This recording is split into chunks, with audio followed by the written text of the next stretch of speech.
From Washington, this is VOA News.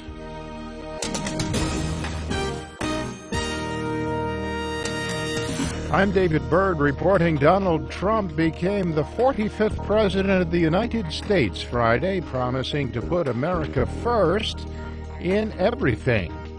As a light rain fell, the 70-year-old Trump told hundreds of thousands of people gathered on the National Mall in Washington that America would look after its own people and its own interests first. We will get our people off of welfare and back to work, rebuilding our country with American hands and American labor.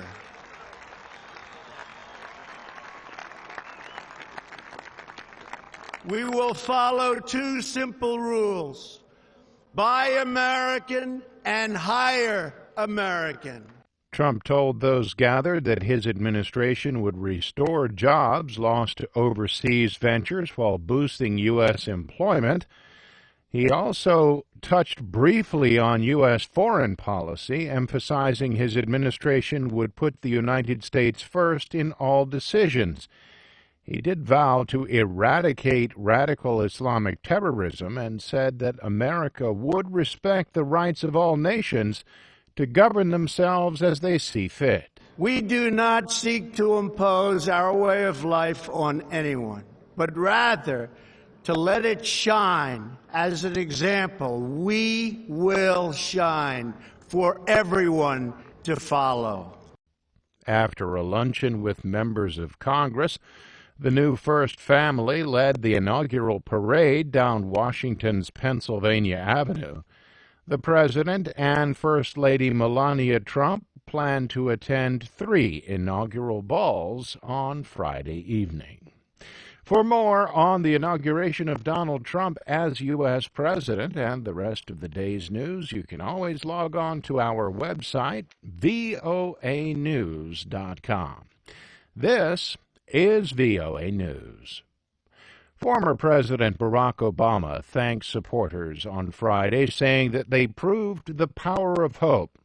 The outgoing president said his push for change in the country that began with his 2008 campaign has always been about the American people. We have been the face,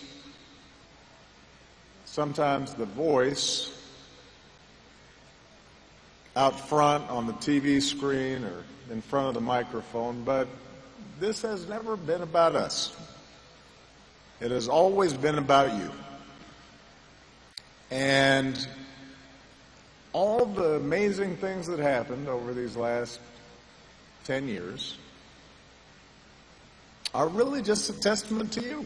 The Obamas plan to vacation with their daughters in Palm Springs, California, and then will live in northwest Washington, D.C. Protesters clashed with police in Washington shortly after Donald Trump took the oath of office. Black-clad demonstrators smashed storefront windows and scattered broken glass along a major street in downtown Washington, D.C. Hundreds of police used pepper spray to corner the group of about 75 protesters in the entrance of an office building. One protester told VOA that police had used tear gas, concussion grenades, and pepper spray to disperse the demonstrators. Several loud explosions, followed by smoke, were observed as police moved in to contain the protest. Defeated Gambian President Yahya Jammeh has agreed to relinquish power and leave the country, according to incoming President Adama Barrow. The decision came after Guinea and Mauritania's presidents arrived in Gambia's capital early Friday to convince Jammeh to cede power and to leave the country or face military action. The 15-nation economic community of West African states gave Jammeh until midday local time to relinquish power. He asked for an extension and then later agreed to step down.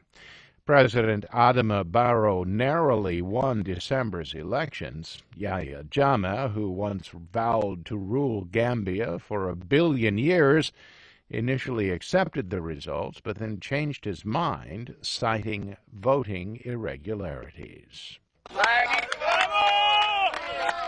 Italian rescue teams say that 10 people, including 2 children, were found alive Friday in a hotel buried by an avalanche nearly 2 days ago. The avalanche that hit the 4-star Hotel Rigopiano on Wednesday in the town of Forindole was likely triggered by a series of strong earthquakes that rattled the central part of Italy.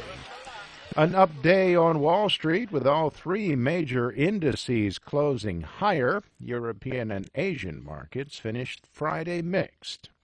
For more on these stories, visit our website. I'm David Byrd in Washington. That's the latest world news from VOA.